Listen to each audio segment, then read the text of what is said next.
අපි අද හදන්න යන්නේ ෆුඩ් සැලඩ් එකක්. මේ සඳහා අවශ්‍ය දේවල් අපි දැන් බලමු. මුලින්ම අපි සැලඩ් එකට පළතුරු ටික කපා ගමු.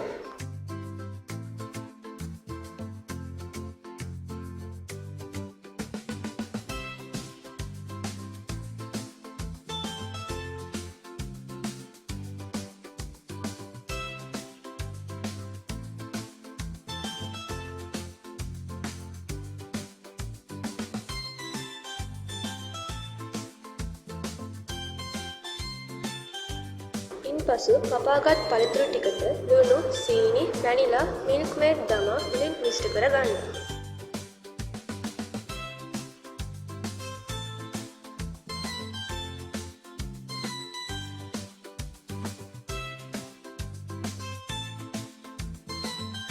දැන් අපි ෆුඩ් සැලඩ් එක සාදාගෙන අවසන්.